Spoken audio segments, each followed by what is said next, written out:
Empathy is one of the three attitudes later commonly referred to as the core conditions in person-centred counselling, but empathy is much more than simply understanding another person. It's about helping the client feel truly heard and understood. In this video, we'll explore what empathy is, why it matters so much, and how you can develop it in your own counselling practice. Before we begin, we've created a free handout that summarises the key learning from this video. You can download it using the link below and keep it as a handy study guide or reference for your practice. Let's begin with what empathy actually is. Empathy is often confused with sympathy, but they're very different. Sympathy comes from our own frame of reference. We hear someone's story and respond based on how we feel about what they've told us. We might say, "That must be awful," or "I feel so sorry for you." Although those responses are well-intentioned, they're rooted in our own experience. Empathy is different. Empathy is our attempt to understand the client's experience from their frame of reference. In other words, we try to understand the world as they experience it, along with the feelings that come with that experience. Carl Rogers described empathy as perceiving another person's internal frame of reference accurately, with the emotional meanings that belong to it, as if you were that person, but without ever losing the as if quality. That final phrase is important. We're not becoming the client. We're not taking on their emotions as our own. Instead, we're entering their world with curiosity, respect and care, while remaining grounded in our own. A simple metaphor that many counselling students find helpful is this. Empathy is like walking in the client's shoes, but keeping your socks on.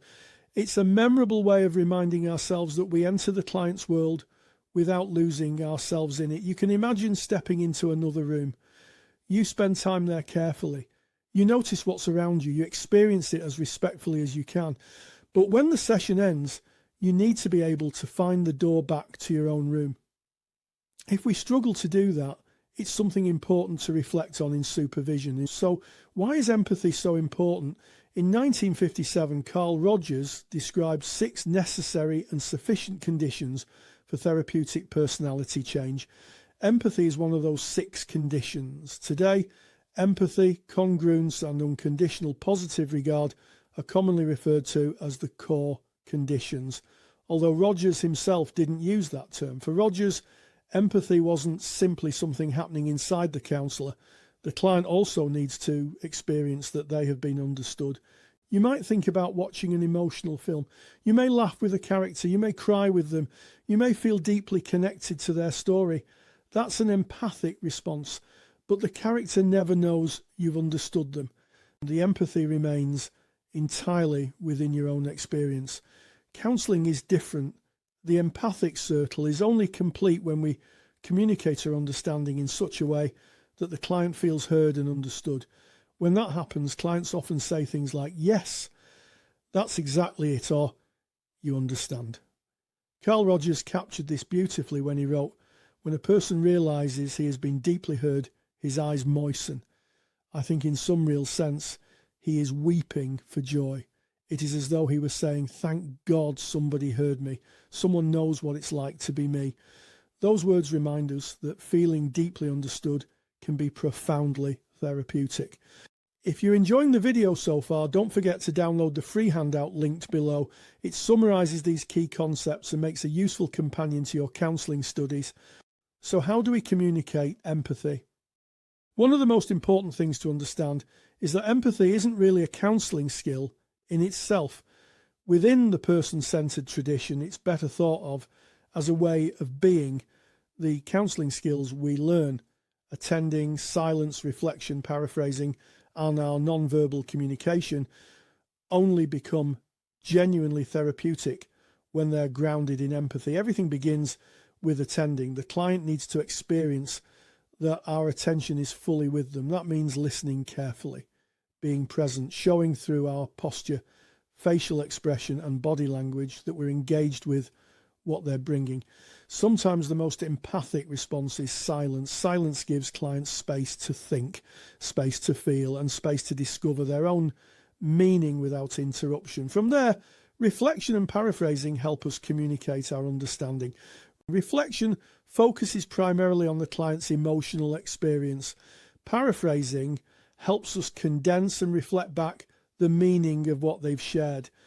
Imagine a client says, whenever he does that, I get so angry because it keeps happening again and again. The facts are important, but the emotional heart of what they're saying may be, you feel really angry. Reflecting that feeling back can help the client feel genuinely heard.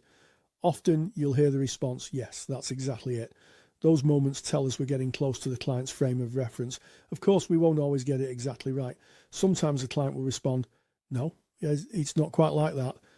That isn't failure. It's part of the empathic process. It gives us another opportunity to understand more accurately what the client is experiencing. One way you could bring this into your counselling room is by becoming comfortable with not always getting it right the first time. Empathy is a process of discovery, not perfection. It's equally important to recognise what can get in the way of empathy. One common trap is rescuing the client. Imagine someone says, when I look in the mirror, I just see an ugly, overweight person. Our natural instinct may be to reassure them. Perhaps we say, I don't see that at all. I think you're beautiful. It's kind, it's caring, but it's coming from our frame of reference. We've unintentionally left the client's world. An empathic response might sound more like, that sounds incredibly painful. That when you look at yourself, that's what you see. Notice the difference. We're not agreeing with the client's belief, neither are we arguing against it. We're acknowledging the reality of their experience. That's empathy. Questions can also move us away from empathy. Within the person-centered approach, we generally ask questions only when they help clarify our understanding of the client's frame of reference. If our questions are driven by our own curiosity or by a desire to move the conversation somewhere we think it should go, we've probably stepped back into our own frame of reference. A useful question to ask yourself is, am I trying to understand this client more deeply, or am I trying to direct the conversation? That simple moment of reflection can help us stay alongside the client. Can empathy be developed? The encouraging answer is yes. Carl Rogers believed empathy isn't simply something we're born with.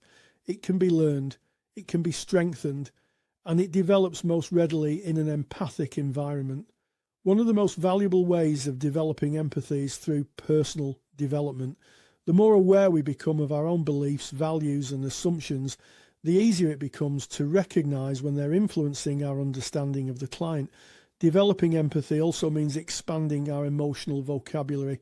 Many of us use only a handful of feeling words: happy, sad, angry. But human emotions are far more nuanced than that. Is someone disappointed, frustrated, ashamed, deflated, overwhelmed, furious? The richer our emotional language becomes, the more accurately we can reflect the client's experience. You can also practice empathy in everyday life. Pay attention to people's tone of voice, their body language, their pace, their facial expressions. Ask yourself, what might this experience be like for them? Journaling can also be a valuable reflective practice. It helps us process our own emotional experiences and develop language that may later help us connect more accurately with clients. And whenever you're uncertain about your empathic responses, supervision remains an invaluable place to reflect, learn, and grow. Before we finish, don't forget to download your free empathy handout using the link below. It's designed to reinforce today's learning and gives you something practical to return to whenever you need a refresher. Let's bring everything together. Empathy is our attempt to understand the client's world from their frame of reference. It differs from sympathy because it doesn't begin with our own perspective. Within person-centered counselling, empathy is one of the 6 necessary and sufficient conditions Carl Rogers described for therapeutic personality change, and one of the 3 attitudes later commonly referred to as the core conditions. Empathy isn't simply something we feel, it becomes therapeutic when the client experiences that they have been heard and understood.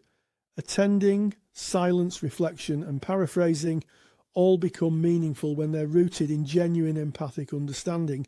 And perhaps most encouraging of all, empathy isn't fixed. It's something we continue developing through personal development, reflective practice, everyday experience, and supervision. I'd like to leave you with one final quotation from Carl Rogers. We think we listen, but very rarely do we listen with real understanding, true empathy. Yet listening of this very special kind is one of the most potent forces for change that I know. Thank you for watching. If you found this video helpful, you'll find many more videos here on our YouTube channel covering counselling theory, skills and professional practice. You can also explore hundreds of articles, study guides, handouts and resources at counsellingtutor.com.